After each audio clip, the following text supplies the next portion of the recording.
All right, what is up, everybody? Welcome back to the channel. My name is Chris, and today I'm back with another video here. The Philadelphia Flyers have won again. 2 games, 2 wins. Minnesota, Winnipeg. Man, I mean, it's really, really exciting to see. My God, I mean, it's so exciting, and it's so good to see this team win and keep finding ways to win and fighting through everything, the adversity and just everything. They're 23-14-6 on the season. Third is still in the Metropolitan Division. A really solid one. Again, they had no business winning this one. I talked about that last night. This one looked like a scheduled loss. The Jets, they were flying 8 in a row, haven't given up three goals or less in more than 3 goals in a game in their last 23, and that still is a stat even tonight because the Flyers won this one 2-0. Sam Ersson was fantastic. That was his most saves in a shutout in his career. He had 28 saves on January 9th of last season against the Buffalo Sabres. That was his first career shutout. 25 saves this year on November 25th against the Islanders in a 1-0 shootout win. 32 saves on December 16th in a 1-0 win against the Detroit Red Wings, and then 35 tonight against the Winnipeg Jets. He was very good in this one, very good with the glove hand. We'll get into Sam Ersson in this one here in a minute. I mean, what a win, man. What a win. I mean, you go from, okay, you don't have Coots, you don't have Drysdale. Coots is kind of, banged up a little bit. Drysdale sick, right? He's kind of running himself into the ground a little bit, covering these last couple of games. I mean, he's gone from 3:45 a.m. He wakes up 5:45 flight to Philly. He gets in, the whole still processing the trade and all of that. He goes in, he plays against Montreal. It's a really good game. They go on the road. Like, it doesn't shock me. He's probably just, fighting through something right now. It doesn't shock me. He's coming to a new team and all that stuff too. So it's really good to see because, again, this team has a response, and it's every night.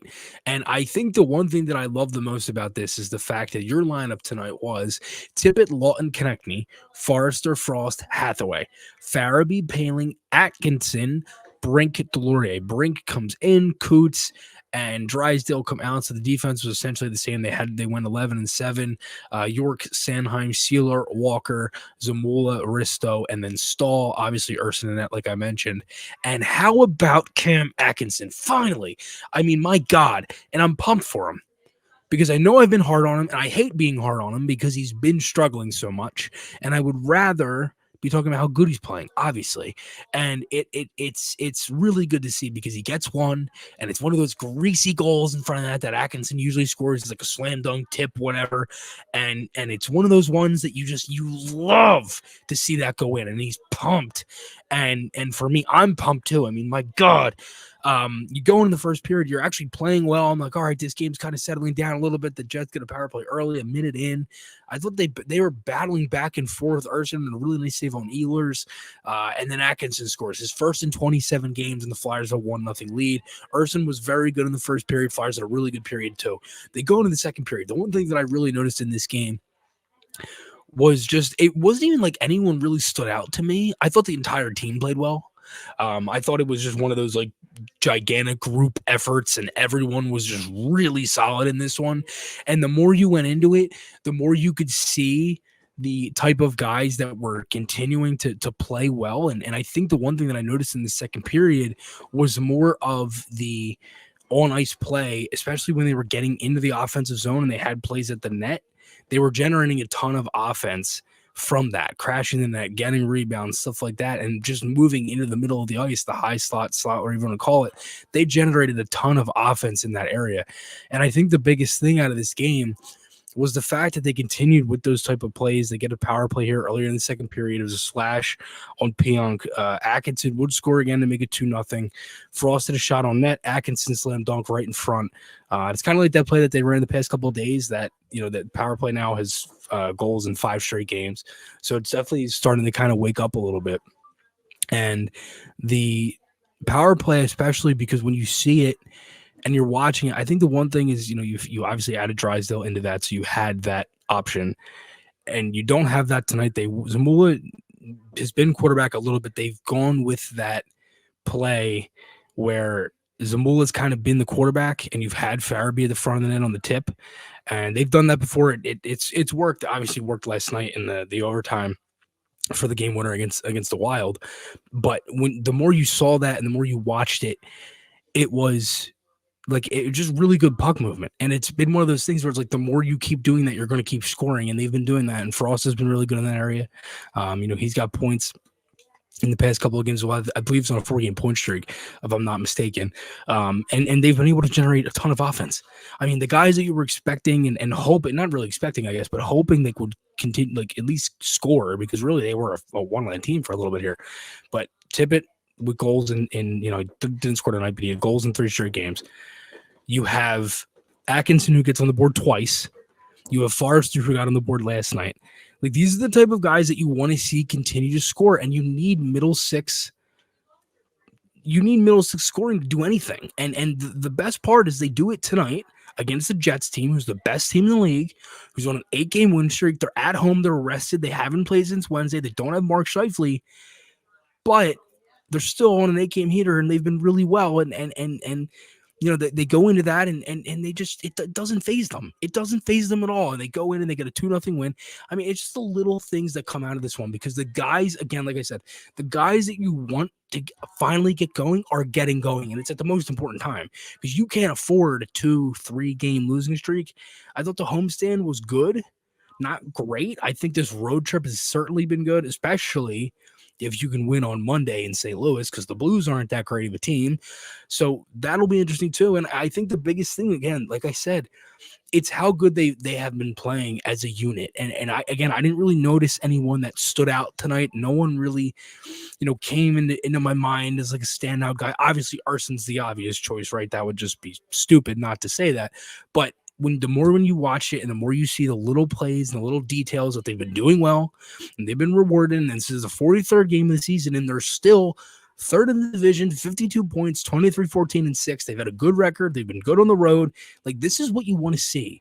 And if this team does end up making the playoffs, it's games like this, and it's games like, even last game where you, like, again, like I said, I've said this before all year, they've had a response. And they've also been able to come back and win games in any fashion.